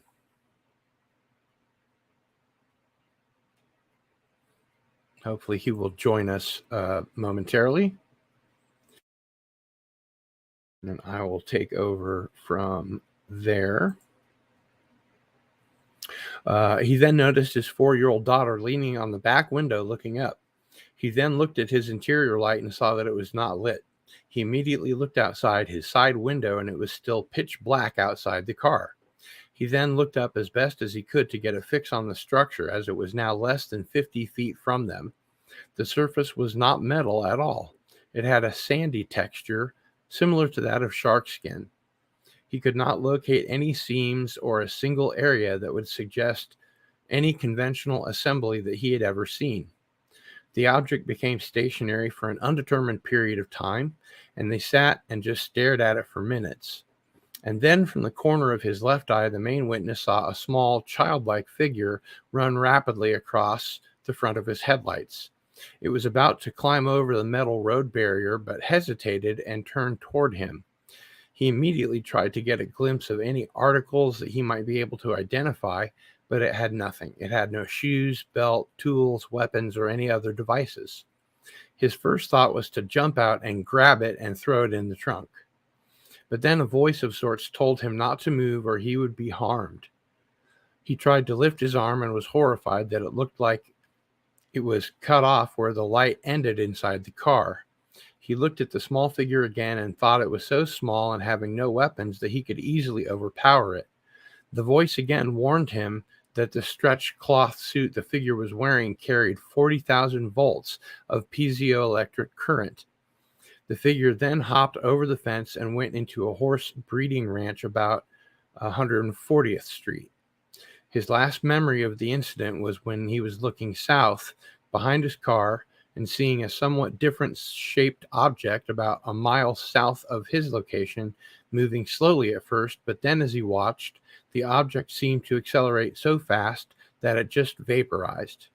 He then drove off without speaking a word to his wife, and at the daycare center realized that they had both been at the site for over 40 minutes. He also lost his full eyesight for almost 2 days after the incident. And this source is New Fork, which is the National UFO Reporting Center. And Albert's back for the next I'm one. back. We had a little outing there. Sorry about that. Yeah. So where I just finished the one from New Fork, so we'd be on page 89 at Navarre Beach. Navarre Beach, Florida, late March 1977 night during spring break. The main witness, his family, and 3 other families from the neighborhood traveled to a Holiday Inn in Navarre Beach. His mother had told him that it was a newly remodeled hotel with an indoor pool, arcade, gift shop, deli, and a small movie theater. At that time, there was a special showing of the movie Bugsy Malone, and the children were permitted to attend. It was during the film that the main witness began feeling a bit disoriented. He heard some other children crying and heard the sound of someone throwing up.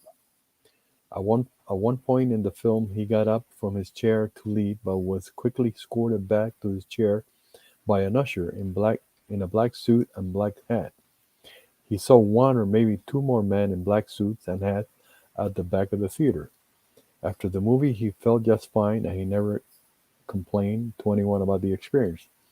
Another evening during the same vacation, he woke up and sat up in bed, looked across the room and could see a group of small figures inside the dimly lit room. His brother was asleep on his right, and his parents were sleeping on the bed to his left. It felt to him that he had encountered these aliens before, and thought, quote, that it had been a while, end quote. He couldn't move as one of the figures moved towards him very fast, and the last thing he recalls was looking into his large black eyes that were very close to his face, and a wand-like object being pointed at him. Then there was blackness. His next memory was of walking in the sand dunes away from the hotel in a circle of children. He must have been one of the youngest because he was the shortest. He noticed a blue object hovering directly above them. The object was surrounded by a bright bluish light.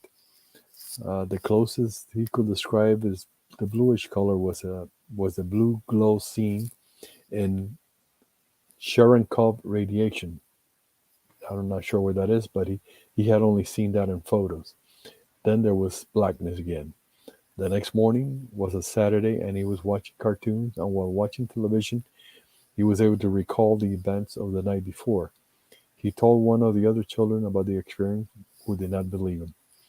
This is from the MUFON site case management system. All right. So the next one is in Nobleton, Florida, which I think we've already seen. Again, May 16th, 1977, time various. Near the Withlacoochee River off Highway 41, several witnesses spotted silver-shaped objects maneuvering over the area. Also, two men saw a 7-foot-tall humanoid figure with red eyes in a wooded area. Another witness reported seeing a 7-foot-tall lizard-like creature crossing the road after dark.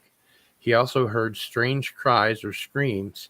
Also, a lady reported seeing a large bird-like creature with an 8-foot wingspan.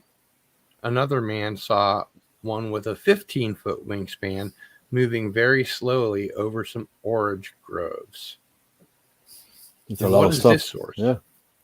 Ramona Hibner again in Mysterious America. And Brent Rains also. But this is a lot of stuff that occurred there in the Nobletown area.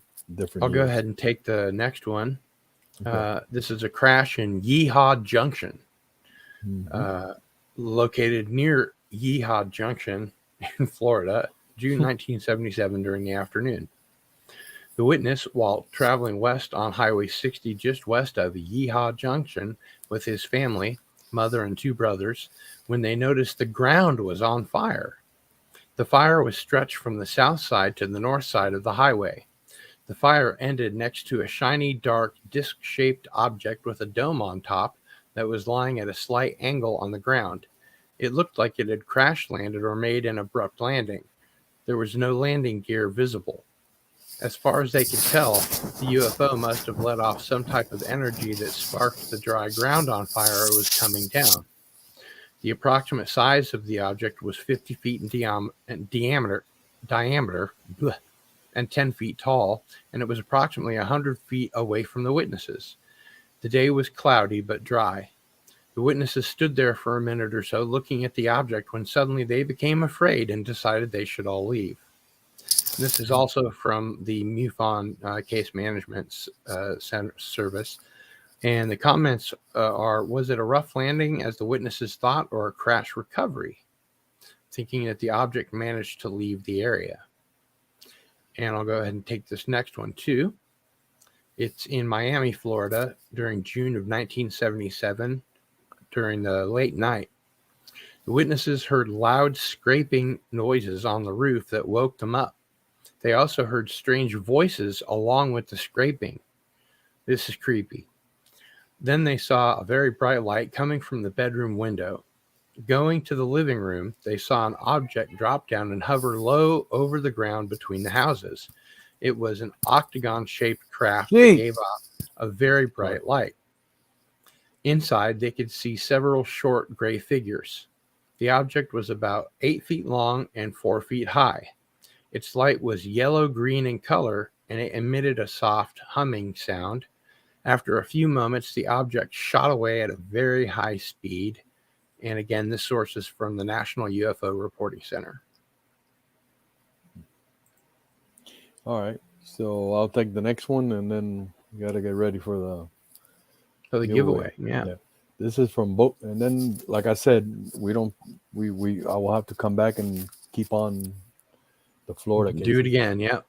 Boca Raton, Florida, June 20, 1977, 4:25 p.m. High school honor student Keith Dickinson witnessed a strange sight while riding his bicycle home from a late day at school. As Dickinson neared his neighborhood, he noticed something shiny in the afternoon sky. As he looked up at what he at first thought was an airplane or helicopter approaching the nearby municipal airport, he observed a disc-shaped flat object about 1,000 feet above the ground. The object was positioned over a small neighborhood just past Palmetto Avenue and 12th Street, adjacent to a very busy Interstate 95. Yeah, it is. The craft, which the witness said was tittering at first, became very still as a door opened from his lower section. Amazed, Dickinson sat on his bicycle watching as 5 silver-suited humanoid creatures disembarked from the opening to make what appeared to be repairs on the craft, all the time hovering around the UFO as if it's floating on water. Wow. After about 5 minutes, the silver-clad creatures climbed back into their ship, one by one, before it began to ride straight up into the cloud to disappear from sight altogether. Although Dickinson never saw the strange craft again, he did say that shortly thereafter, 2 olive-colored helicopters approached from the east of where the UFO was seen and then searched the area for the good part of an hour looking for something. Keith Dickinson is now a computer hardware engineer and software designer. Source is Greg Jenkins, Chronicles of the Strange and Uncanny in Florida. Interesting. And I think that the next one is short enough that I can take it. Okay. And this one is in Deerfield Beach, Florida. Is that right? Yeah, Deerfield Beach. Yeah. So this is June 22nd, 1977 at 5 p.m. According to a retired school teacher, as she was working in her garden around 5 p.m. that day in June, she saw what appeared to be 2 small children sneaking through the bushes and thickets behind her home. Thinking they must be children from a nearby home, she called out to them, asking them to come out and say hello. The school teacher got more than she bargained for when 2 small men, each wearing a tight-fitting silver jumpsuit and a metal ring around their necks, walked out from behind a bush and stared at her intently. Having to focus her eyes on the strange little men, she noticed that their faces looked very old, as if wrinkled with age. As she gasped in astonishment, the 2 little men ran off into the woods and were not seen again. Shortly after that, the frightened lady ran into the house to call the police. As she looked out her kitchen window to scan the wooded area again, she saw nothing but woods. But as she was explaining what she had seen to the police, the woman noticed a glowing streak of light shooting northward into an approaching thunderhead, only to disappear from sight. And the source is Greg Jenkins from the Chronicles of the Strange and Uncanny in Florida. You got it. And I'll tell you something, Walter. I'm sorry, Albert. I was thinking about Walter Bosley for a second. Okay. These cases that we've gone over tonight, Albert, have been silver-suited jumpsuits, tight-fitting. It seems like we've got a lot of the same kind of creatures. Interesting cases, yeah. A whole bunch. Yeah. And Mr. MH says, sounds like the Hopkinsville goblin scraping on the roof. That one was truly scary. Weird. That was really eerie. All right. Well, let's go ahead and bring forth the real. We stopped at Carroll City, Dade County, Florida, July 1977. Mm-hmm. So we know. Yeah, I marked it. And Mr. MH has a quick question for you. Can you share any information about this interesting case where a man named Stefan Denadre encountered dog-faced aliens from the planet Iarga with a collective consciousness?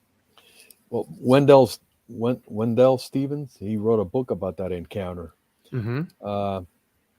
Don't remember exactly what the name of the book is, but I think it is an encounter from the planet Coldus. According to the information, this guy was out there fishing in the Netherlands. This happened in the Netherlands, in Europe, and he was taken on board a craft.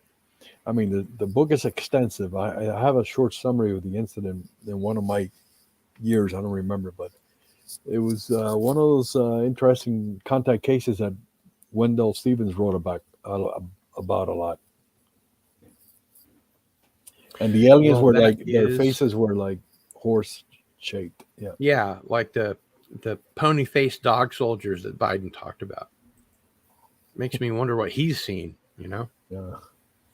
Okay, so in a minute here, we're going to have the mods bring forth the wheel. And before we did, I just wanted to ask you, Albert, where people can find out more about you and your endeavors online. Well, they could go to Facebook and go to my page, Humanoids and Other Strange Encounters. And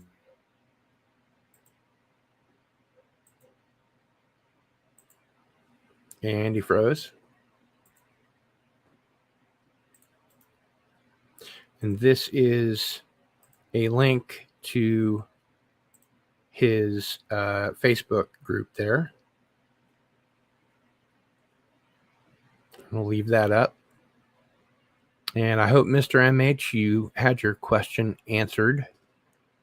Albert was familiar with it, but I am not. So okay, I'm back. I don't know what's going on. Oh, there you unfroze. Yeah. And Nicholas Horton says, one of the very best parts of every stream, the Exorcist Wheel of Gil. Yes, I get nauseous seeing my head spin around like that. So ready when you are, mods, to spin the wheel and give away Humanoid Encounters, The Others Amongst Us, 2010 to 2015. And welcome, Cardinal Monk. Hello. Otherwise known as Darius Munchausen. Oh, okay. You busted me. He's imitating me. Bad mod. Oh, it looks like you. Yeah, let's see. I'm riding out to Kansas on my Harley. Oh, really? Okay, so Well, it's a flat ride. I'll tell you that. yeah, well, we got a couple tornadoes last week, which we never get in Michigan. Oh wow, yeah. The planet is doing things it's not used to doing recently. Okay, all right. You should see the wheel. There it is, right there. All right. Well, it's a good thing we don't have too many things to give away because we only have 3 people eligible. Did everybody get a chance to get on the wheel? Well, I think they had a time, and I didn't add myself, but that's all right. And I think these are regular participants. They've all won before. Each one of these has won stuff in the past, except maybe PJ Bear. I think PJ Bear's won before, but let's get ready to spin. Let's spin that wheel. All right. Come on, baby. Big numbers.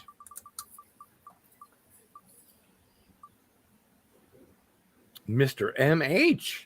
MH. He's won. He's won. Yeah. I know he's won before, for sure. Oh, yeah.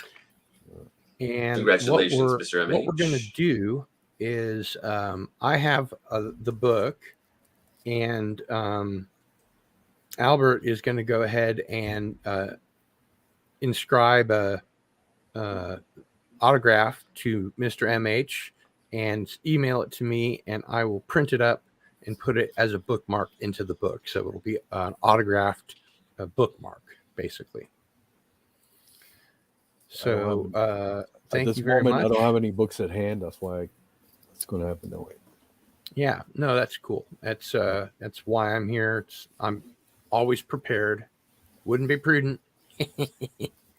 But Biker Monk, what did you think of the show tonight? I always enjoy when Albert comes on. Thank you. He's got a lot of knowledge. Very more casual, less stressful, perhaps tone about it. Nothing to give me nightmare. Well, sometimes it's scary stuff, but Albert's Sometimes. voice is so soothing. It is? Wow. Yeah, I think so. This wasn't as spooky as some of the previous shows. Yeah, well, yeah. With a slight accent. Huh? Yeah. Oh, that's makes it more soothing. And as always, I will ask Mr. MH to take a photo of his prize and send it in when he gets it, because we are putting those photographs in the winner's corner on the website. So that'll be kind of cool. So, so till next time, we'll try to finish out Florida, or attempt Absolutely. to. Okay. And I appreciate all the mods and everybody in the chat being here. And for Biker Monk and Albert Rosales, it's Cardinal Sin out. Hasta la vista. See you later. Bye.